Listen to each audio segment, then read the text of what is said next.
नमस्कार विद्यार्थी मित्र, आज आपण एंडोस्पर्म विषयी माहिती पाहणार आहोत. एंडोस्पर्म म्हणजे काय? या अगोदरच्या व्हिडिओमध्ये आपण फर्टिलायझेशन अँड डबल फर्टिलायझेशन या दोन्ही गोष्टी आपण अभ्यासल्या.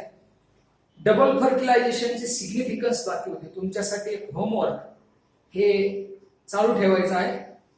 डबल फर्टिलायझेशनचे जे सिग्निफिकन्स आहेत ते सिग्निफिकन्स घरी लिहून काढायचे आणि त्या अगोदर सुरुवातीपासून आपला हा जो टॉपिक ऑनलाईन आपण सुरू केला, व्हिडिओच्या माध्यमातून जो टॉपिक आपण बघत आहोत, यामध्ये सुरुवातीपासून जो थेरॉटिकल भाग डायग्राम मी सोडवलेले आहे, डायग्राम सोडून तुम्हाला थेरॉटिकल भाग सुद्धा डिस्क्रिप्टिव्ह या ठिकाणी दिलेला आहे, जो पूर्णपणे आपल्या पीडीएफ फाईलमध्ये पुस्तकामध्ये अवेलेबल आहे. त्या पीडीएफ फाईलमध्ये जो थेरॉटिकल भाग पूर्णपणे जो अवेलेबल आहे त्याची थिअरी तुम्ही घरी लिहून काढायची, नोट करायची, पॉइंट टू पॉइंट ते नोटिंग तुम्ही घरी करायचं. आणि ज्या ठिकाणी नेसेसरी डायग्राम इथं काढलेले आहे, आता जशी डायग्राम काढली आपण एंडोस्पर्म पाहणार आहोत, याची डायग्राम काढलेली, अशा प्रत्येक डायग्राम या टॉपिकच्या प्रत्येक डायग्राम इथं काढून तुम्हाला या व्हिडिओच्या माध्यमातून त्याचं टीचिंग केलेलं आहे. त्या सर्व डायग्राम तुम्ही घरी काढायचे आहे. अगोदर डिस्क्रिप्शन त्या डायग्रामचं, नंतर ती डायग्राम पूर्णपणे जशाच तशी काढायची, किंवा पीडीएफ फाईल मध्ये जर डायग्राम अगोदर दिली असेल तर ती डायग्राम अगोदर काढायची आणि त्याचं डिस्क्रिप्शन तसं लिहायचं. आणि जसं की थेरॉटिकल भाग आहे, सिग्निफिकन्स असतील किंवा त्याचे फंक्शन्स असतील, हे इथे एक्सप्लेन केले गेले नसतील किंवा तुम्हाला इथं सांगितले गेले नसतील, ते तुम्ही घरी होमवर्क म्हणून पूर्णपणे जशाच तसे ते राईट करायचे, लिहायचे तुमच्या नोटबुक मध्ये. ते नोटबुक जेव्हा आपले क्लास चालू होतील तेव्हा चेक केलं जाईल. ते नोटबुक तुम्ही जपून ठेवायचे, नोटबुक मध्ये सगळं नोट करायचं आहे. ते होमवर्क आहे. होमवर्क केलंय की नाही केलंय हे तुम्ही ग्रुपवर शेअर सुद्धा करू शकता, ग्रुपवर टाकू शकता की आम्ही होमवर्क केलेलं आहे म्हणून, आणि ते दाखवू शकता. एकदा फोटो काढून सुद्धा एक पुरावा म्हणून तुम्ही टाकू शकता. No problem. Come to the point. आपण जे डबल फर्टिलायझेशन बघितलं, त्या डबल फर्टिलायझेशन मध्ये एक ट्रिपल फ्युजन नावाचा एक पॉइंट आपण अभ्यासला. ट्रिपल फ्युजन किंवा त्यालाच डबल फर्टिलायझेशन असं संबोधलं जातं. आता ट्रिपल फ्युजनला प्रायमरी एंडोस्पर्म न्यूक्लियस असं सुद्धा म्हटलं जातं. PEN means primary endosperm nucleus. त्या प्रायमरी एंडोस्पर्म न्यूक्लियस पासूनच आपल्याला या एंडोस्पर्मची निर्मिती कशी होते, म्हणजे त्याच ट्रिपल फ्युजनचा ट्रिपलेट जो पॉइंट असतो त्याची डेव्हलपमेंट म्हणजेच endospermic development means development of endosperm या टायटल खाली डेव्हलपमेंट ऑफ एंडोस्पर्मची डेव्हलपमेंट कशी होते.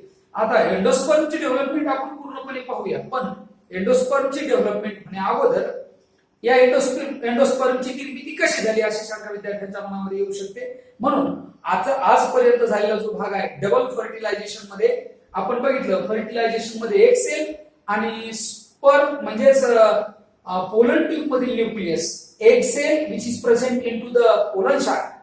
पोलन शाक मध्ये जी एक सेल प्रेझेंट आहे, त्या एक सेल म्हणजे एक न्यूक्लियस सोबत पोलन ट्यूब मधील एक न्यूक्लियस फर्टिलाइज झालं, त्याला सिंगॅमी असं संबोधलं. त्या सिंगॅमीच्या नंतर वरच्या बाजूला आपण ट्रिपल फ्युजन म्हणजे secondary nucleus and the haploid nucleus of male gametophyte means pollen tube कडून आलेले एक मेल गॅमेट त्या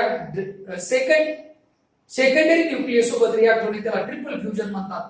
त्या ट्रिपल फ्युजनलाच या ठिकाणी एंडोस्पर्मिक डेव्हलपमेंट असं संबोधलं जातं. त्याची जेव्हा त्या ट्रिपल फ्युजनची किंवा त्या डबल फर्टिलायझेशनच्या एम्ब्रियोची जी डेव्हलपमेंट होते किंवा ट्रिपल फ्युजन ज्या ठिकाणी झालेलं आहे त्याची डेव्हलपमेंट जी होते ती डेव्हलपमेंट म्हणजे एंडोस्पर्मिक डेव्हलपमेंट आहे. आता हे एंडोस्पर्मिक डेव्हलपमेंट, हे endosperms different types are there.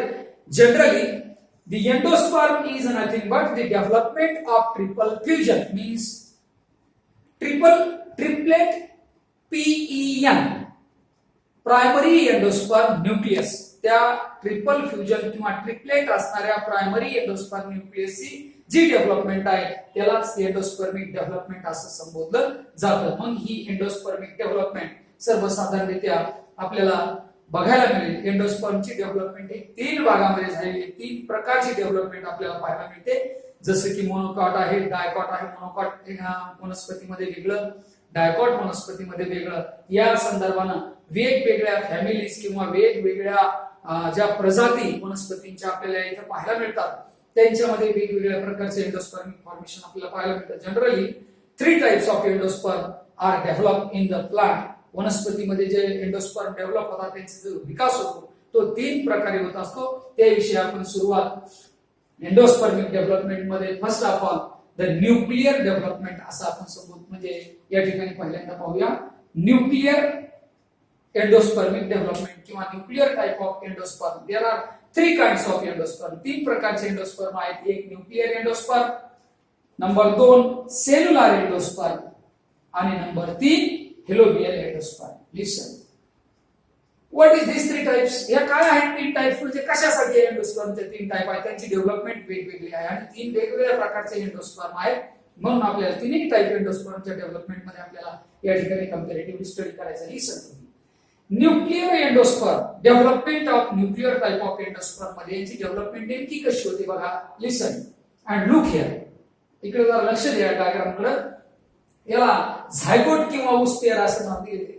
Zygote आपण केव्हा संबोधतो? जेव्हा मेल गॅमेट आणि female gamete conjugately mate together they form the fertilization. हेच that time they are called the zygote or oospore. त्याला आपण उस्पेअर किंवा झायगोट केव्हा म्हणतो? जेव्हा त्याचं कॉन्जुगेशन किंवा त्याचं मिक्सिंग मेल गॅमेट आणि फिमेल गॅमेट एकत्र येतात त्याचं फर्टिलायझेशन होतं तेव्हा त्याला झायगोट संबोधलं जातं. याला झायगोट असं म्हणतात. या झायगोटचं रूपांतर एम्ब्रिओ मध्ये होतं.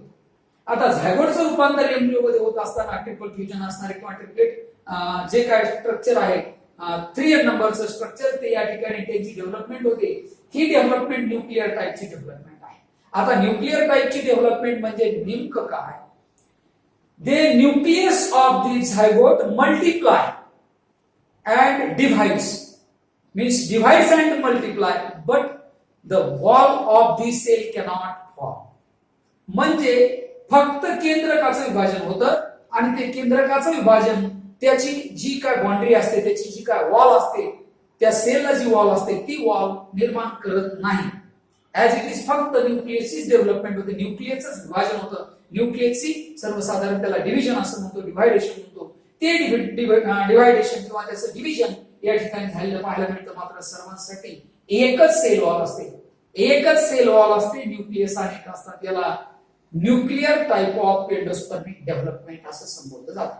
म्हणजे एकाच वॉल अंतर्गत ज्या एंडोस्पर्मची डेव्हलपमेंट अनेक सेल निर्माण हो, अनेक छोटे छोटे छोटे छोटे सेल त्याला न्यूक्लियस म्हणू आपण. ते न्यूक्लियस निर्माण होऊन एकाच सेल वॉलच्या अंतर्गत त्यांची डेव्हलपमेंट होते. That type of endosperm is called as the nuclear type of endosperm. This is most common type in the angiospermic plant. Angiospermic plant मध्ये सर्वसाधारण ही जी प्रोसेस आहे ही मोस्ट कॉमन आहे. जास्तीत जास्त जवळपास यामध्ये यांच्या फॅमिलीमध्ये एंजिओस्पर्मिक प्लांटच्या ज्या जेवढ्या फॅमिली आहेत त्यांच्या जवळपास 161 type. How many? 161. These angiospermic families are performing this nuclear type of endospermic development. म्हणजे या न्यूक्लियर टाइपच्या एंडोस्पर्मिक डेव्हलपमेंट मध्ये जवळपास 161 फॅमिलीज येतात आणि 161 फॅमिलीज या एंजिओस्पर्मिक प्लांटच्या फॅमिलीज आहेत ज्या की न्यूक्लियर टाइपच्या एंडोस्पर्मिक डेव्हलपमेंट मध्ये इन्क्लूड आहेत. आता या एंडोस्पर्मिक डेव्हलपमेंट मध्ये सर्वसाधारण एक काही प्रमाणात यांची endospermic development gate convert the changes याच्यामध्ये एंडोस्पर्मिक डेव्हलपमेंट मध्येच हे सर्व आहेत असंही म्हणता येत नाही. यापैकी काही एंडोस्पर्मिक डेव्हलपमेंट ही बाह्य बाजूने डेव्हलपमेंट नंतर आपल्याला पाहायला मिळतील. काही एक्झाम्पलचे आपल्याला काही एक्झाम्पल हे continue they can't continue its wall at the end. त्या एंड पर्यंत यांच्या वॉल पूर्णपणे कंटिन्यू होत नाही. याचे काही एक्झाम्पल आहेत. ते एक्झाम्पल आपल्याला व्हीट, कोकोनट हे एक्झाम्पल त्याची घेता येईल. व्हीट मध्ये सुद्धा याचं एक उदाहरण बघता येईल. त्यानंतर कोकोनट सुद्धा आहे. कोकोनट मध्ये सुद्धा हा प्रकार पाहता येईल. इथपर्यंत न्यूक्लियर टाइप आपण अभ्यासली होती. आता न्यूक्लियर टाइपचं इथपर्यंत डेव्हलपमेंट होते. Means zygote or oospore get converted to the embryo means endosperm. Embryo मध्ये रूपांतरित होणे म्हणजेच एंडोस्पर्म. याच्यामध्ये हा एम्ब्रियो आहे तर हे त्याचा एंडोस्पर्म आहे. लिसन, एम्ब्रियो अँड एंडोस्पर्म. तुम्हाला या दोन गोष्टी वेगळ्या वाटतील. याच्यात काय फरक आहे? Embryo can make and form the zygote. म्हणजेच एम्ब्रियो हे झायगोट पासून तर एंडोस्पर्म का endosperm is nothing but which is a nutritive tissue. ह्या एंडोस्पर्म म्हणजे दुसरं तिसरं काय नाही तर ह्या न्यूट्रिटिव्ह टिश्यू आहेत those produce the nutrition to these embryos. All of these embryos receive the nutrition or receive the food from these embryo. Hence, these embryological development means endosperm is necessary for produce the food for embryo. Here, these type of endosperms are the nuclear type of endosperms. या ठिकाणी हे जे endosperm आहे त्याला nuclear टाइपचे endosperm म्हणतात. कुठलाही endosperm असू द्या, कुठलाही एंडोस्पर्म असेल तो एम्ब्रियोला अन्न पुरवठा करण्यासाठी हा एंडोस्पर्म वनस्पतीमध्ये निर्माण होत असतो. आणि सर्वसाधारण या न्यूक्लियर टाइपच्या एंडोस्पर्म मध्ये एंजिओस्पर्मिक प्लांट मध्ये 161 फॅमिली जातात. 161 families are included in the angiospermic plant, which have the nuclear type of endosperm. Second type of endosperm are there. There is the cellular type of endosperm. What is the difference between these two, nuclear and cellular? Going to learn about that. आपण तेही पाहू. बघा, nuclear type मध्ये endosperm आणि cellular type मध्ये endosperm. Nuclear type मध्ये only divides the nucleus and they cannot form the side or the wall of that endosperm. म्हणजे त्या न्यूक्लियर एंडोस्पर्मिक डेव्हलपमेंट मध्ये त्या न्यूक्लियसला सेल वॉल निर्माण होत नाही किंवा त्या न्यूक्लियसला वॉल निर्माण होत नाही आणि त्यामध्ये त्या न्यूक्लियसचीच फक्त विभाजन होत राहतं आणि त्याला कॉमन वॉल असते. मात्र सेल्युलर टाइपच्या एंडोस्पर्म मध्ये तसं होत नाही. सेल्युलर टाइपच्या एंडोस्पर्म मध्ये सर्वसाधारण they make and form means divide the nucleus and form the wall of that nucleus. ती स्वतः न्यूक्लियस विभाजित होतं, वेगळं होतं आणि विभाजित झालेला किंवा वेगळं झालेला न्यूक्लियस नंतर त्याला स्वतःला लागलीच वॉल निर्माण करायला सुरुवात करतं. म्हणजे ते स्वतंत्र सेल निर्माण करायला सुरुवात करतं. त्याला सेल्युलर टाइप ऑफ एंडोस्पर्म असं संबोधलं जातं. In this type of endospermic development means in this type of cellular endosperm there are 72 families of dicot plants. Dicot वनस्पतीच्या म्हणजे द्विदल वनस्पतीच्या पाहायला मिळतात. ज्या dicots, you know what is the meaning of dicot and monocot, तुम्हाला माहिती सांगायची गरज नाही. मोनोकॉट म्हणजे काय आणि डायकॉट म्हणजे काय. त्याला 23पत्री वनस्पती म्हणजे डायकॉट म्हणतो आणि 21पत्री वनस्पती म्हणजे मोनोकॉट असं संबोधतो. तर डायकॉट वनस्पतीमध्ये हा सेल्युलर टाइपचा एंडोस्पर्म आपल्याला पाहायला मिळतो. Here the oospheres and this is the embryo. Listen, this is the endosperm. This is the endosperm. This is the embryo. यामध्ये endosperm can produce the nutritive food to the embryo. हा endosperm या एम्ब्रियोला nutrition किंवा nutritive substances produce करण्याचं काम करतो. हे oospores get converted into the endosperm and embryo. हे oosporचं रूपांतर एम्ब्रियो आणि एंडोस्पर्म मध्ये झालेलं आपल्याला पाहायला मिळतं. In cellular type there are 72 families of dicot. Dicot वनस्पतीच्या 72 फॅमिली याच्यामध्ये पाहायला मिळतात ज्या की सेल्युलर टाइप मध्ये एंडोस्पर्मिक डेव्हलपमेंट ज्यांच्यामध्ये झालेली आपल्याला पाहायला मिळते. आता सेल्युलर टाइप मध्ये they make and form the nucleus division. केंद्रकाचं विभाजन होतं आणि नंतर लगेच ते तयार करतात. तर ती सेल वॉल तयार करतात आणि सेल तयार होतात आणि म्हणून या प्रकारच्या एंडोस्पर्मिक डेव्हलपमेंटला सेल्युलर टाइप ऑफ एंडोस्पर्म. सरळ सरळ तुम्हाला या ठिकाणी पाहायला मिळेल. हे सर्व न्यूक्लियस विभाजित झालेले पाहायला मिळतात आणि ह्या न्यूक्लियसला स्वतंत्र अशी वॉल कुठेही नसते. इथे एक गोष्ट सांगायची विसरली. ज्या ठिकाणी vacuoles form in the centre of these endosperm. या एंडोस्पर्मच्या सेंटरला व्हॅक्युओल निर्माण होतं आणि त्या व्हॅक्युओलच्या प्रेशरनं embryo goes to the upper side, goes to the one side. हा एम्ब्रियो एका साइडला सरकतो आणि हे vacuoles in between these nucleus, all of these nucleus किंवा एंडोस्पर्मच्या बिटवीन मध्ये म्हणजे बरोबर मध्यभागी या प्रकारचं व्हॅक्युओल निर्माण होतं आणि हा एम्ब्रियो वरच्या बाजूला किंवा एम्ब्रियो एका बाजूला सरकलेला आपल्याला पाहायला मिळतो. या ठिकाणी ह्या सुद्धा या नंबर 2च्या सेल्युलर मध्ये, सेल्युलर प्रकारामध्ये एंडोस्पर्मची डेव्हलपमेंट होते. एंडोस्पर्मची डेव्हलपमेंट होत असताना या सेल ज्या तयार होतात म्हणजेच अगोदर न्यूक्लियस विभाजित होतात आणि नंतर त्याला त्याची बाउंड्री म्हणजे त्या सेलला वॉल तयार होते आणि या प्रकाराला सेल्युलर टाइप ऑफ एंडोस्पर्म असं संबोधलं जातं किंवा cellular type of endospermic development which is found into the 72 families of the dicot. Dicot वनस्पतीच्या जवळपास 72 फॅमिलीज आहेत. त्यांच्यामध्ये या प्रकारचं एंडोस्पर्मिक डेव्हलपमेंट हे पाहायला मिळतं. त्यानंतर आहे तिसरा प्रकार helobial type of endosperm development. Here, this is the oospheres. Listen. Halobial type of endospermic development means what? याच्यामध्ये एक विशिष्ट अशी सांगण्यासारखी गोष्ट. This is the two cell form. या ठिकाणी दोन वेगवेगळ्या सेल निर्माण झाल्या. या दोन वेगवेगळ्या sale. One is the microfillar and another is the chalizoid. Chalizoid egg or chalizoid cell is the smaller and microfillar cell is the larger cell. इथे तुम्ही म्हणाले उलट वाटायला, उलट नाहीये. इकडची बाजू जी मायक्रोफिलर सेलची आहे तर इकडची बाजू ही चलायझल सेलची आहे. Chalazal cell is the smaller than the micropylar cell. Micropylar cell make and form the larger and embryo is present at the microfillar cell which receive the nutrition from this cell. या sale कडून ते nutrition receive करतात. oosphere पासून त्याची development होते हॅलोबियल sale मध्ये. The order Halobies can make and form the halobial type of development of endosperm in the monocots. Monocot वनस्पतीमध्ये म्हणजेच एकबीजपत्री वनस्पती ज्या आहेत त्या एकबीजपत्री वनस्पतीमध्ये हेलोबियल टाइपचे एंडोस्पर्मिक डेव्हलपमेंट आपल्याला पाहायला मिळते. आता लक्षात घ्या, एंडोस्पर्मिक डेव्हलपमेंट काही नाही, एम्ब्रियोची डेव्हलपमेंट होत असतानाच या एंडोस्पर्मची डेव्हलपमेंट होत असते. हे एंडोस्पर्मची डेव्हलपमेंट तीन प्रकारची पाहायला मिळते.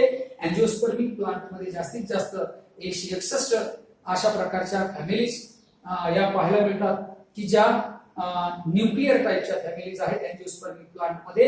आणि nuclear type of endospermic development त्यांची होते. त्यानंतर दुसरा प्रकार आपल्याला पाहायला मिळतो सेल्युलर टाइप आहे. याचे तीन टाइप पडतात. एंडोस्पर्मिक डेव्हलपमेंटचे तीन प्रकार पडतात. तर त्यापैकी दुसरा प्रकार सेल्युलर टाइपचा आहे. सेल्युलर टाइप पेक्षा किंवा हेलोबियल टाइप पेक्षा अँजिओस्पर्मिक प्लांट मध्ये मोस्ट कॉमन न्यूक्लियर टाइप आहे. याच्यामध्ये 161 फॅमिलीज इन्क्लूड आहेत. त्याच्यानंतर सेल्युलर टाइप याच्यामध्ये 72 families 72 families of the dicot plants. Dicot वनस्पतीच्या 72 या फॅमिलीज याच्यामध्ये इन्व्हॉल्व झालेल्या आहेत या सेल्युलर टाइप मध्ये. आणि याच्यामध्ये सेल तयार होतात. त्याच्यामध्ये फक्त त्याचे न्यूक्लियस तयार होतात. सर्व न्यूक्लियसला एकच बाउंड्री वॉल असते आणि इथं मात्र प्रत्येक न्यूक्लियस स्वतःला एक बाउंड्री वॉल तयार करतं म्हणून प्रत्येक सेल डिवाइड होते.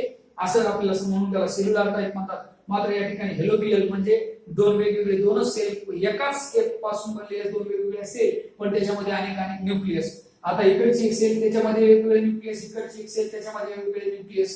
मग या प्रकारची डेव्हलपमेंट याला हेलोबियल न्यूक्लियस असं संबोधलं जातं किंवा हेलोबियल टाइप ऑफ एंडोस्पर्म संबोधलं जातं. यामध्ये या हेलोबीज नावाच्या फॅमिलीमध्ये इन द मोनोकॉट प्लांटच्या हेलोबीज फॅमिलीमध्ये हा जास्तीत जास्त helobial type of endosperm are found. Listen, इथं एंडोस्पर्मची डेव्हलपमेंट इथं संपते.